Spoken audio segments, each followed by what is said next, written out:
Radio Publique Africaine.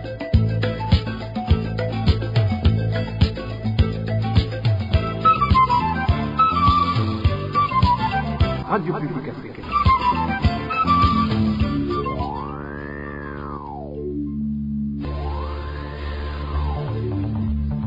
Merci de choisir la RPA pour vous informer. Bonsoir chers auditeurs et auditrices, bienvenue à l'écoute de ce journal du 18 septembre 2023, dont voici d'abord les grandes articulations.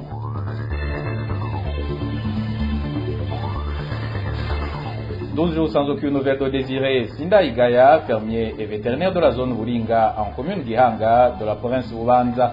Au sein de sa famille et ses voisins, c'est la consternation après qu'il ait cherché en vain dans plusieurs endroits.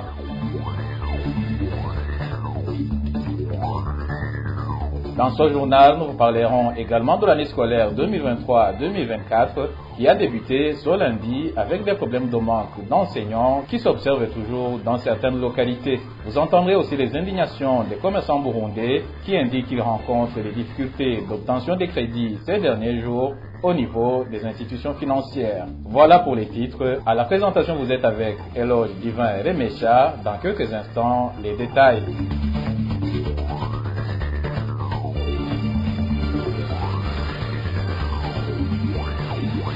Oh, bonsoir. Débutons par la page droit de l'homme. Disparition de Désiré Sinda Igaya, fermier et vétérinaire de la zone Wulinga en commune Gihanga de la province Bubanza depuis 12 jours. Enlevé le 6 septembre dernier par des hommes en tenue policière qui se déplaçaient à bord d'une camionnette double cabine de couleur blanche, la famille, les amis et les voisins ont mené des recherches mais sans succès. Ils font feu de tout bois pour le retrouver et craignent que le pire ne lui soit arrivé. Écoutez le témoignage d'un de ses voisins. uyu munsi iminsi 12 iraheze umubanyi wacu Désiré Sinda Igaya muganga w'ibitungwa n'ubu atarengero ryiwe kuva bamufata nako tutagize ababanyi inshuti abagenzi. Aujourd'hui, ça fait déjà 12 jours depuis que notre voisin Désiré Sinda Igaya, vétérinaire, a été enlevé. Depuis son enlèvement, la famille, les amis et les voisins n'avons ménagé aucun effort pour le retrouver. On a saisi différentes institutions, notamment la police, l'administration et le CNDH, mais on n'est toujours pas sans nouvelles du nôtre. On a été cherché dans tous les cachots à Mekhedo Bujumbura et à Bubanza, mais il reste introuvable. Nous commençons à désespérer. On pense qu'il aurait été déjà tué. 12 jours sans nouvelles du nôtre, on ne peut pas avoir des inquiétudes, mais nous continuons à demander aux institutions d'administration, la police et même la CNDH de nous aider à chercher le nôtre. Ce sont eux qui sont chargés de la sécurité de la population. Ils ont les moyens qui leur sont donnés par le gouvernement.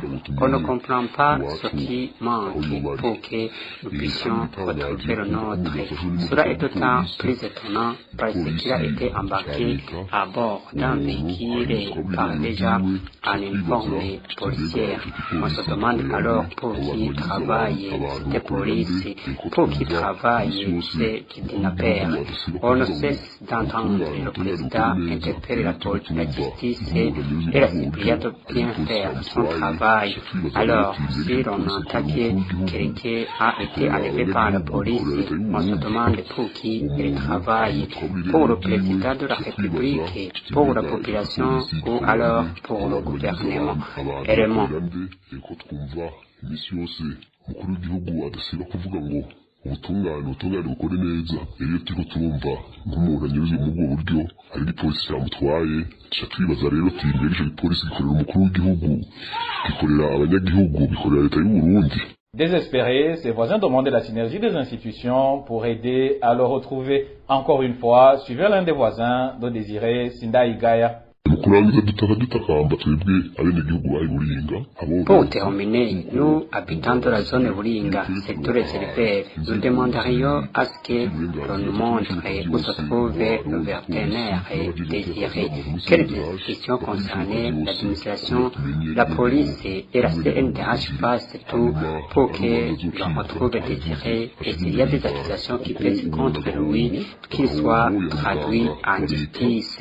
Sa disparition est une perte. Il était vétérinaire communal, donc c'est une perte s'il n'est pas sur son poste de travail. Vous savez qu'on ne peut pas le remplacer subitement. Les éleveurs commencent à avoir des problèmes. On ne trouve pas quelqu'un qui puisse suivre nos bétails et cela depuis des semaines. Pourtant, le gouvernement avait tout fait pour mettre un vétérinaire à notre disposition. Pour cela donc, pour l'intérêt du développement, nous, éleveurs, nous souhaiterions que le vétérinaire décidé soit ramené chez lui pour qu'il reprenne ses activités et s'il est accusé de quelque chose, qu'il soit mis devant la justice.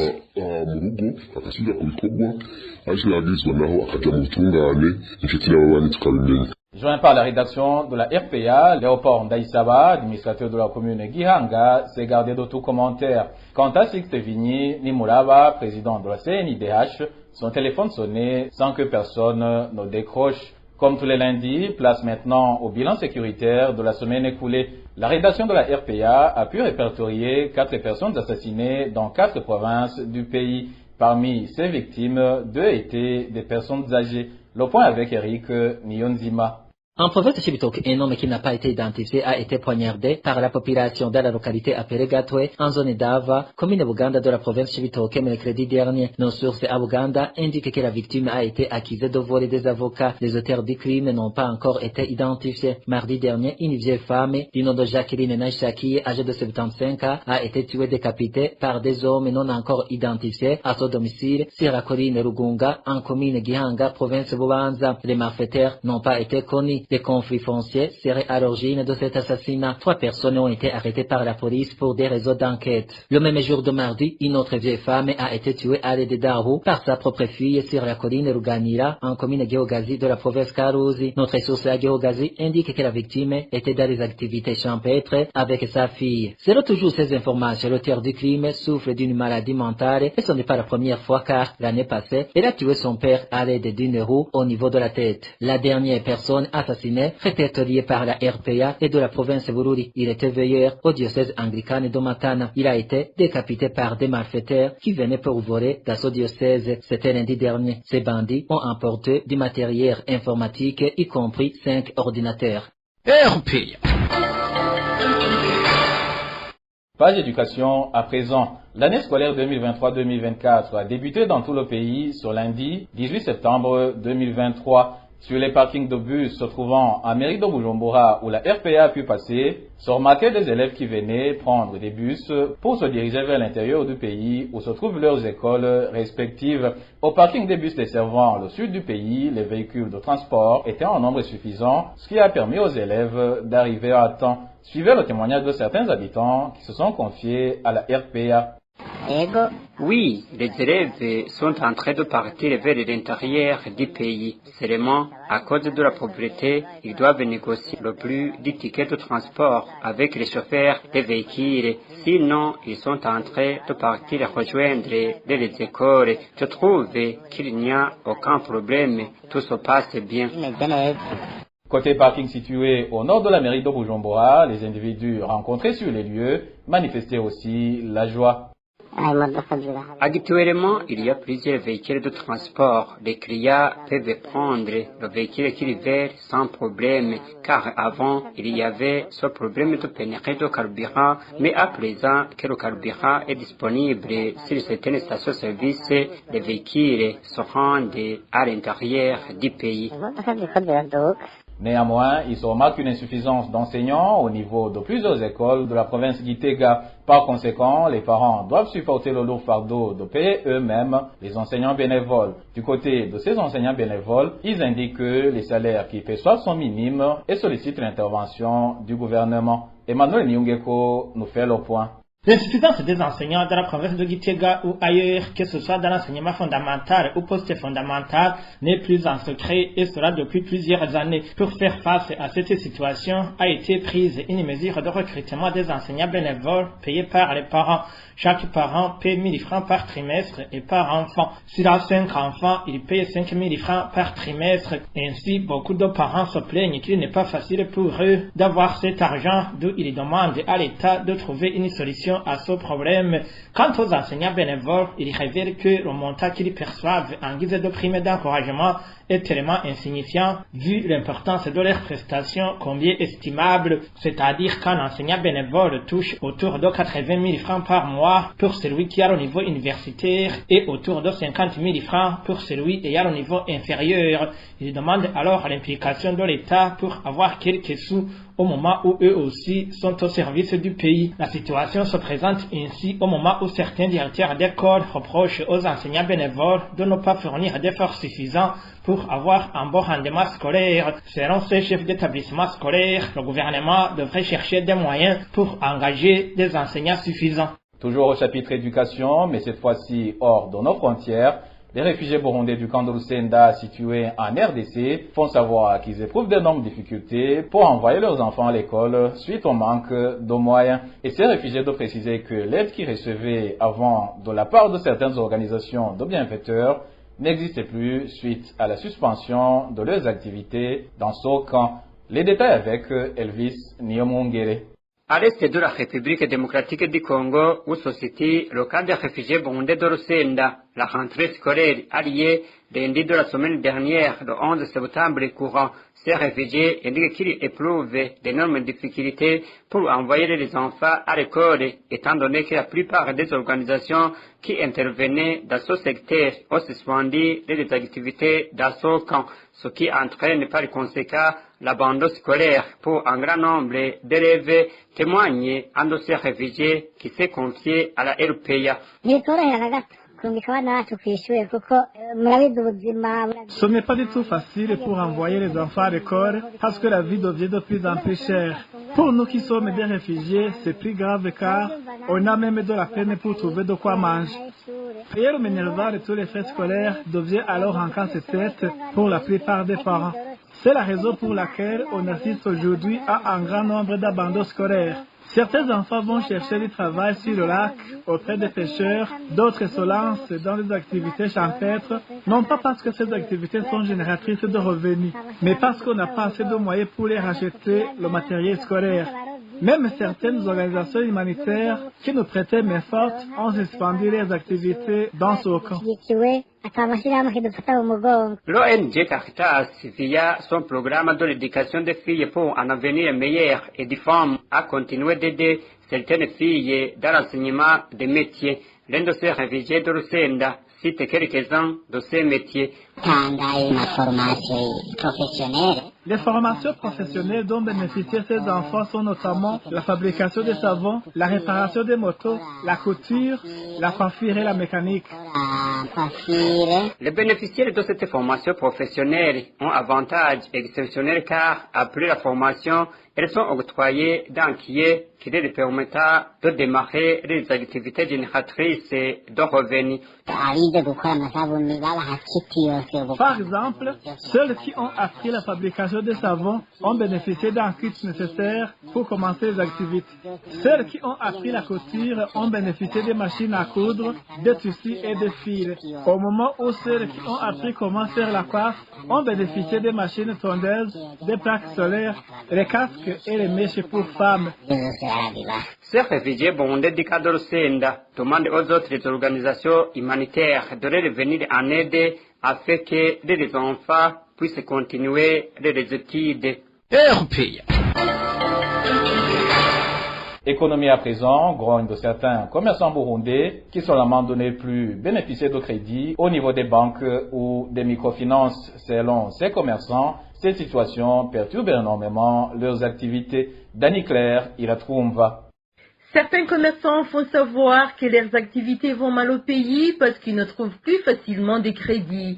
Notre source indique qu'un commerçant, lorsqu'il veut agrandir son business et qu'il n'a pas d'argent sur son compte, il contracter un crédit dans une microfinance ou une banque. Mais actuellement, ce n'est pas une tâche facile, même si le demandeur doit s'étendre prêt à des garanties, précise notre source. On bénéficie des crédits dans des banques. Si tu as un business et que tu as besoin d'une somme d'argent et que tu n'en possèdes pas, tu allais emprunter dans une banque pour développer ton commerce. Mais actuellement, ce n'est plus le cas. Les commerçants ne trouvent pas de crédit. C'est ce problème que nous avons. Avant, on donnait des garanties d'une maison ou un véhicule ou être avalisé par une autre personne, mais pour le moment, il n'est pas possible.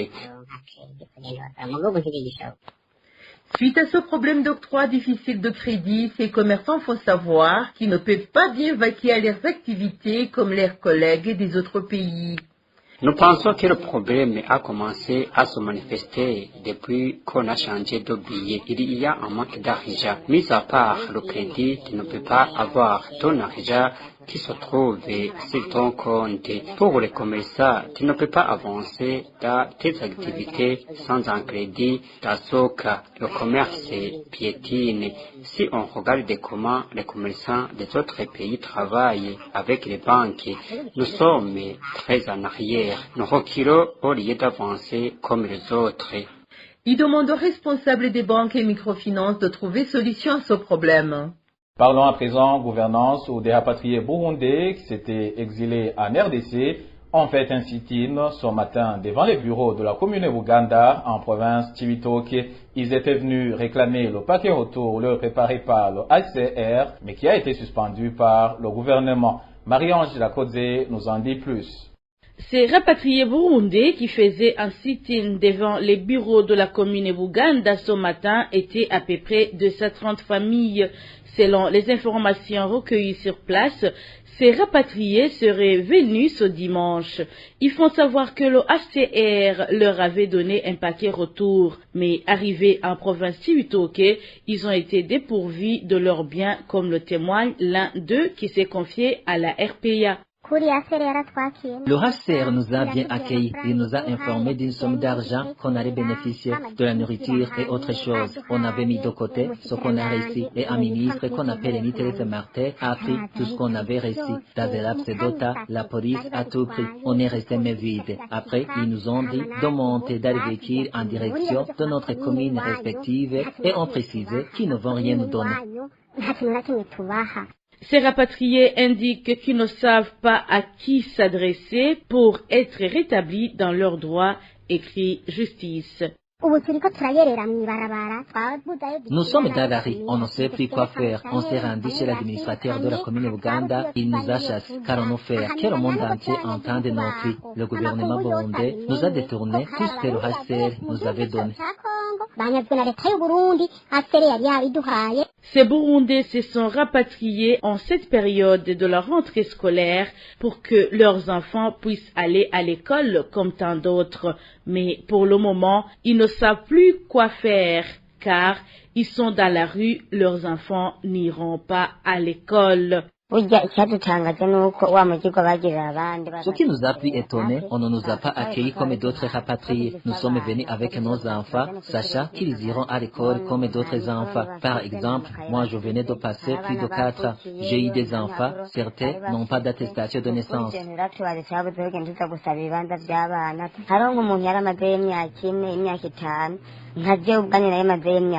Beaucoup ont entendu qu'au Burundi, tout va bien. Ils n'ont pas où aller. Comment est-ce qu'ils vont vivre? Où est-ce qu'ils vont aller? Qu'allons-nous faire? Là où ils sont devant les bureaux de la commune Buganda, les enfants, les femmes et les hommes y ont passé la nuit sans abri sous une grande pluie. Personne n'est venu pour les aider. Ils demandent à toute âme charitable de leur venir en aide. À ce propos, la rédaction de la RPA a essayé de contacter Pamphile Hakizimana, administrateur de la commune Buganda, mais sans y parvenir. Marie-Ange Irakodze. Gouvernance toujours. Annulation d'une rencontre internationale de prière qui devrait avoir lieu ce week-end à Bujumbura. Dans sa lettre d'annulation, le ministre de l'Intérieur accuse les organisateurs d'usage abusif de l'autorisation leur accordée, ce qui semble ne pas être vrai d'après les explications données par les organisateurs. Reportage signé Inès Gakiza. La conférence internationale Connect Africa avait été organisée par Women Foundation Ministries, dirigée par une femme d'origine rwandaise, apôtre Mignonne Kabera. La conférence devait avoir lieu du 15 au 17 septembre. En plus des cultes, la fondation avait préparé une soirée de gala le samedi 16 septembre. Tout participant devront payer $50 ou 200 000 francs burundais. La lettre annulant toutes ces activités est parvenue aux organisateurs quelques heures avant le début des activités, l'avant-midi du vendredi 15 septembre. Le ministre de l'Intérieur burundais justifie ainsi sa décision. Il y a une église qui avait demandé l'autorisation de tenir une conférence internationale. Au Burundi, nous avons mis Dieu devant toutes choses. Nous leur avons donc accordé l'autorisation.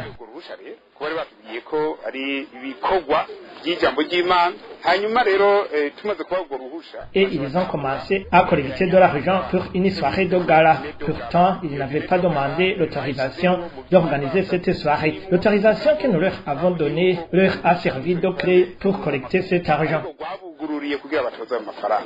Expliquant aux fidèles de son église ce dimanche à Kigali, apôtre Mignonne Kabera a toutefois précisé que dans la note de conception déposée avec la demande d'autorisation, le programme des activités y était bien détaillé. Il y a une note de conception qu'on doit déposer pour demander l'autorisation. Mais quelquefois, ils sont occupés et n'ont pas le temps de lire tous les éléments du dossier déposé. Sinon, le programme était bien détaillé dans la note de conception. Le ministre Martin Niteretse accuse les organisateurs de la conférence de ruse pour ramasser le peu de dollars qu'a le Burundi.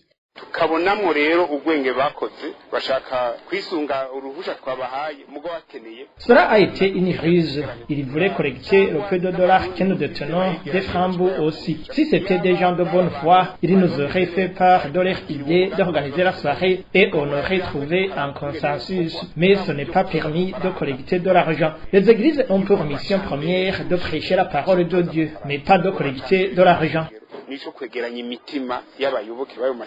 Women Foundation Ministries regrette qu'elle n'a pas été consultée. Elle était prête à annuler cette soirée qui n'a pas plu aux autorités burundaises.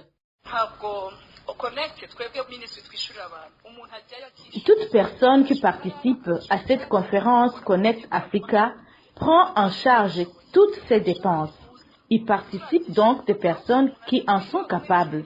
Comme on allait à un même événement, on s'est dit pourquoi ne pas se rencontrer une fois et partager le repas. C'est ce que vous avez vu la soirée de gala pour $50. Ce n'est pas notre pays de résidence, mais tout de même, nous pensons qu'on pouvait trouver un arrangement. Perdre les $50, mais sauver ces autres activités, nous n'aurions pas perdu. Mais bon, il y a toujours une raison et nous devons respecter les décisions des autorités. La conférence internationale devait réunir plus de 6000 personnes du Burundi, des pays de la sous-région et des pays lointains. À part les frais de ticket pour les participantes venues des autres pays, toutes les autres dépenses d'organisation avaient été déjà faites. Le lieu de rencontre et le matériel à utiliser étaient payés, de même que les chambres d'hôtel, ainsi que les boissons et nourritures à consommer les jours de ces activités. Ainsi s'achève ce journal. Merci à vous tous de l'avoir suivi. Merci à toute l'équipe rédactionnelle qui m'a aidé à le réaliser et l'équipe technique qui a assuré la mise en onde. Au micro, vous étiez avec Loge Divin et Mécha. Passez une agréable soirée.